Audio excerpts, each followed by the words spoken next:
I think I was blessed to be surrounded by, very successful and long-lasting marriages and nuclear families and just families that were happy. And I now realize just how little things that my parents did played such a major part in the mother I believe one day I'm going to be, and just me interacting with my family. Little things like eating at the table every night, praying before we went to bed, dad telling us bedtime stories.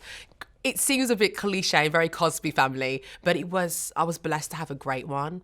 Naturally, troubles and trials come as you grow up and you leave the nest and you realise, wow, this world is real. And there are things out there that I need to face by myself.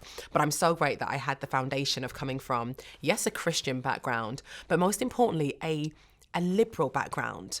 What do I mean when I say that? I remember having friends who I'd grow up with, and their parents weren't as liberal with them. So my parents, as much as they stood for the truth, and they were like, Rachel, this is who you are, and this is what you stand for, and this is the integrity we expect you to operate in.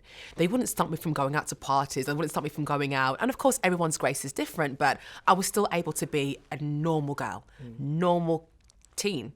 And in me doing that, I was able to make my own decisions rather than it being forced and thrust upon me. And I feel like my relationship with God was able to be so much more unique and so much more personal. I know him because I was able to figure him out, not being told who he is and having to be forced to follow this religion. But I was given the freedom to find myself as a girl, as a woman, and also know where I stood with God. And that was down to my background. And it's ironic that I look back at my friends who were maybe from a more strict background, and they kind of don't want to have anything to do with the faith. Or if they don't, it's for a while, they may come back, but they're not as in tune with some of us who are like, you know what, we had parents who were like, yeah, go to a party, have a good time, just be safe.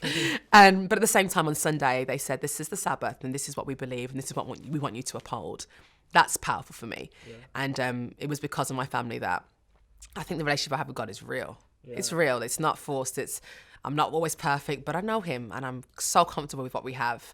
And again, I thank my parents and my background for allowing me to figure that out.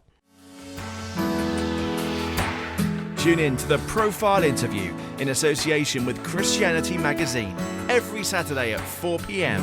only on Premier Christian Radio, where faith comes to life.